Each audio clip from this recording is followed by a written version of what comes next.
Hello everyone, welcome to KC Nandan Academy. Today I'm starting with a new topic, that is Motor Vehicle Act, or we are dealing with the new topic, new unit and a new topic, that is Motor Vehicle Act 1988. ठीक है, अब हम लोगों को ये जो act है it is very important. एक दो क्वेश्चंस जो हैं आपके मोटर व्हीकल एक्ट से ज़रूर आते हैं रिगार्डिंग फीचर्स और what are the safeguards for the motor vehicle act, या फिर कंपनसेशन से रिलेटेड मोटर व्हीकल एक्ट के अंडर जो कंपनसेशन क्राइटेरिया है, compensation criteria for the injured party, वो जो है उसके लिए उसके रिगार्डिंग क्वेश्चंस आते हैं. तो ये 2-3 सब टॉपिक्स हैं जहाँ पर हम लोग क्वेश्चंस डील करते हैं.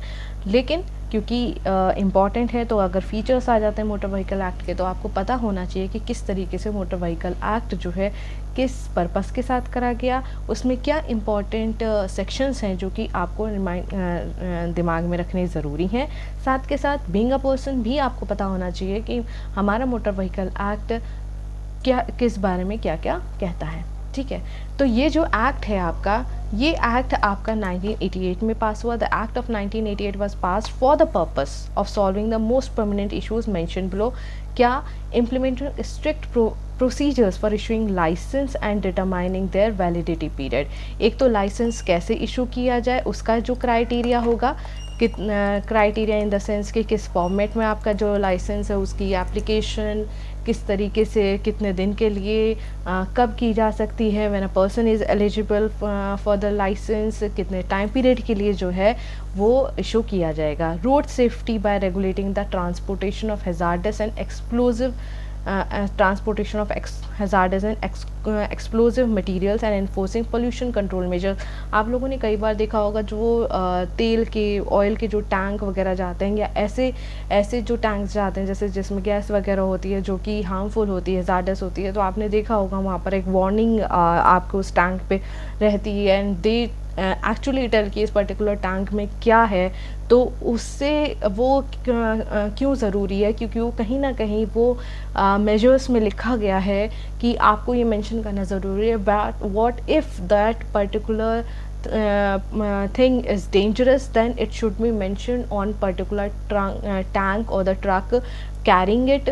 वहाँ पर आपको मेंशन करना ज़रूरी है ताकि जो भी कोई भी एक लेमन पर्सन जो है, he should be aware that this tank is containing some hazardous or explosive material. ठीक है, तो ये जो सेफ्टी, ये भी एक सेफ्टी मेजर्स होते हैं, क्योंकि अगर आप मेंशन करते हैं तो it makes the person aware कि क्या हो सकता है. ठीक है, तो वो इंसान जो है वो थोड़ा और हिसाब से चलता है. Manage the rapid increase in the number of personal commercial vehicles in the country. आप पर्सनल जो और कमर्शियल जो व्हीकल्स होते हैं उनको किस तरीके से मैनेज किया जाता है. Increase the amount of compensation available. जो कंपनसेशन जो है दिया जाता है victims of the hit and run accidents जो होते हैं, उनमें जो विक्टिम्स का कंपनसेशन है उसके बारे में. Remove the time limit for traffic accident victims to file compensation claim. कि एक जो हमारा जो एक लिमिटेशन एक्ट नहीं है, हम मतलब कोई भी पर्टिकुलर, अगर आप कोई एक्ट होता है, कुछ भी होता है, तो उसके एक पर्टिकुलर टाइम पीरियड के अंदर ही आप जो है कोर्ट में जाकर पर्टिकुलर केस जो है वो फाइल कर सकते हैं.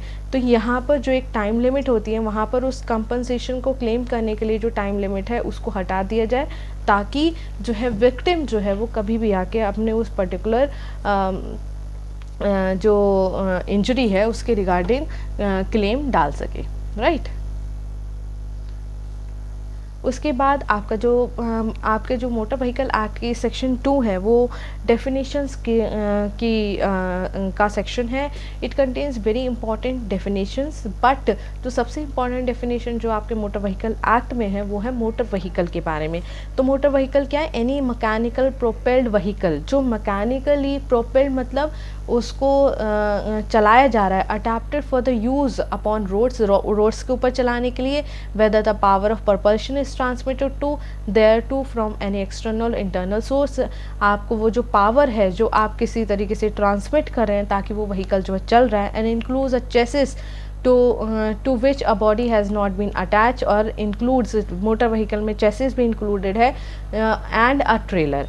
पर क्या इंक्लूडेड नहीं, एक ऐसा व्हीकल जो कि फिक्स रेल्स पर चल रहा है और स्पेशल टाइप जो कि सिर्फ फैक्ट्री के अंदर चलने के लिए है, एनी इनक्लोज्ड प्रेमाइसेस, फैक्ट्री और एनी एनक्लोज प्रेमाइसेस, और vehicle having less than 4 wheels, अगर 3-4 से ज़्यादा कम अगर व्हीकल्स हैं तो फिर वो भी मोटर व्हीकल में नहीं आते हैं।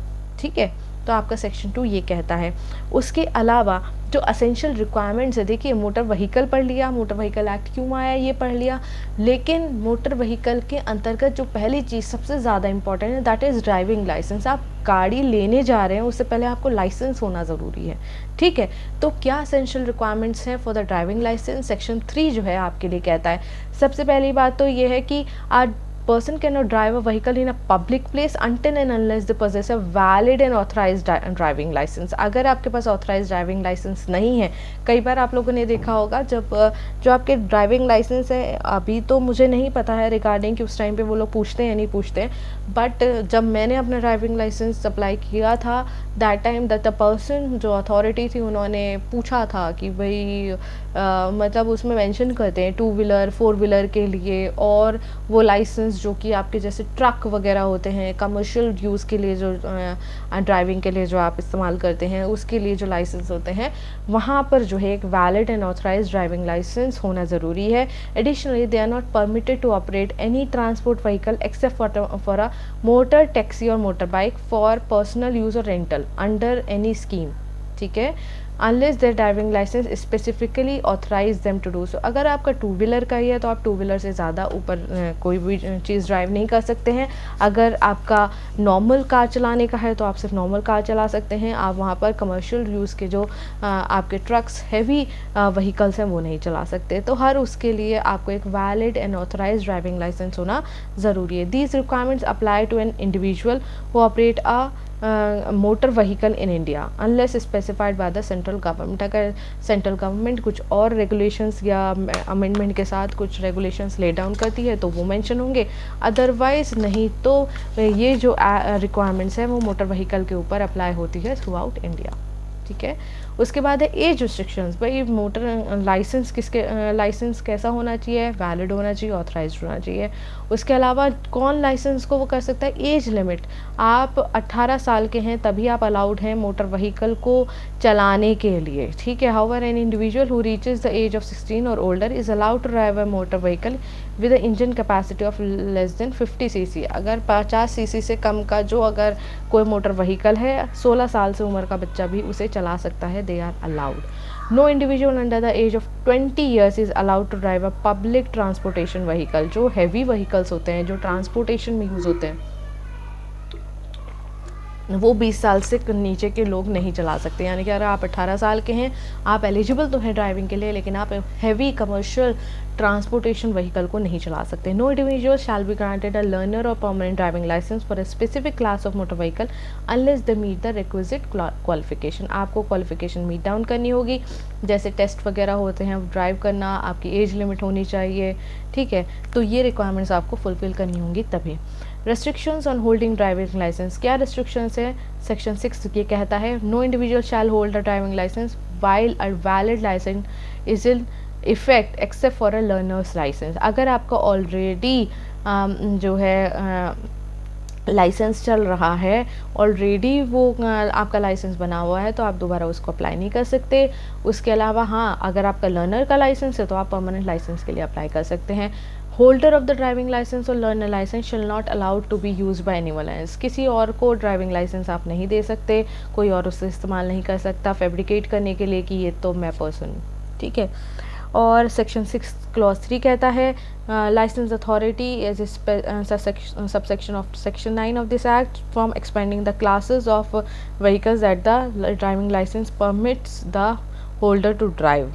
ठीक है, अगर आपका ड्राइविंग लाइसेंस 2 व्हीलर के लिए बताता है तो आप उससे ज़्यादा का जो दूसरी क्लासेस हैं व्हीकल्स की, 4 व्हीलर हैं, हैवी ट्रक व्हीकल्स हैं, वो सब आप नहीं चला सकते अगर आपका ड्राइविंग लाइसेंस परमिट नहीं करता है तो। ठीक है, रेस्ट्रिक्शन ऑन इशू करने से, restrictions on holding driving licence, आप ड्राइविंग लाइसेंस कब नहीं ले सकते हैं, और यहाँ पर आपको कब इशू नहीं होगा learner's licence. For certain type of vehicles no individual shall be granted learner's licence to drive a transport vehicle unless they have held a driving licence for a light motor vehicle, अगर for a period of 1 year, अगर आपने normal जो आपकी क्या कहते हैं जैसे आप अप्लाई करते हैं हैवी कमर्शियल व्हीकल्स को चलाने के लिए, आप लाइसेंस को अप्लाई कर रहे हैं, तो आपका जो ये 4 व्हीलर जो एक नॉर्मल कार जो आपकी मोटर व्हीकल होता है उसको चलाने का अगर लाइसेंस आपके पास नहीं है पहले से, जो कि 1 साल कम से कम पुराने 1 साल पहले आपने लिया हो कम से कम, तो तभी आप उसको अप्लाई कर सकते हैं हैवी कमर्शियल लाइसेंस के लिए, ठीक है, नहीं तो नहीं किया जा सकता। और ये जो सबसेक्शन है ये ई कार्ट और ई रिक्शा पे अप्लाई नहीं होता। सेक्शन 7 और क्या कहता है, no individual under the age of 18 year shall be issued a learner licence to drive a motorcycle without gear unless they have written consent from the guardian, यानी कि आपको एक रिटन कंसेंट देनी होगी कि आप अंडर एज हैं, तो 2 व्हीलर के लिए आप अगर लाइसेंस अप्लाई करना चाहते हैं तो you have to take the permission, consent होनी चाहिए आपके गार्जियन की। नेसेसिटी क्यों है, देखिए नेसेसिटी क्यों है, नेसेसिटी हम रजिस्ट्रेशन के लिए आपका मोटर व्हीकल रजिस्टर होता है, रजिस्ट्रेशन क्यों कहा जाता है, no person is allowed to drive a motor vehicle in public places and no owner should permit और allow the motor vehicle to be driven, यानी कि ना तो आप एक पर्टिकुलर मोटर व्हीकल को आप खुद ड्राइव करेंगे पब्लिक में, ना ही आप किसी और से ड्राइव करने के लिए परमिशन देंगे unless it is registered and vehicles registration certificate has not been suspended temporarily और कंसल्ट परमानेंटली। एक तो आपको ऑलरेडी जो मोटर व्हीकल है उसकी आरसी जो है रजिस्ट्रेशन सर्टिफिकेट जो है वो आपके पास अप्लाई होना चाहिए। जैसे आप लोगों ने देखा होगा कई बार आप नई नई गाड़ी निकाल लेते हैं लेकिन उसकी आरसी नहीं आई होती है, कुछ टाइम के बाद आती है, तो ये एडवाइस किया जाता है आप खुद भी मत चलाइए और दूसरे को तो स्पेशली मत दीजिए अपनी गाड़ी अगर आपका रजिस्ट्रेशन सर्टिफिकेट नहीं है तो, ठीक है।